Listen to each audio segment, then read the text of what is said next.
అలాగే ఈ కాంగ్రెస్ పార్టీ కూడా ఇది ఒక మా సొంత ఇల్లు లెక్క సొంత దేవాలయం లెక్క అనుకుంటున్నాం. ఎందుకంటే మాకు మాట రానోళ్లకు, గొంతు లేని వాళ్ళకు, ఆర్థికంగా లేని వాళ్ళకు ఎక్కడెక్కడ పోయి మాట్లాడుకోలేని పరిస్థితి లేకుండా కానీ గాంధీ భవన్ దేవాలయం లాంటి గాంధీ భవన్ ఇవాళ మాకు ఇంత అవకాశం ఇచ్చింది.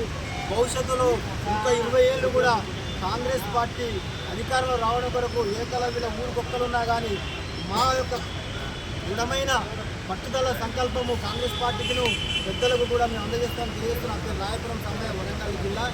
జై ఏకలవ్య, జై కాంగ్రెస్.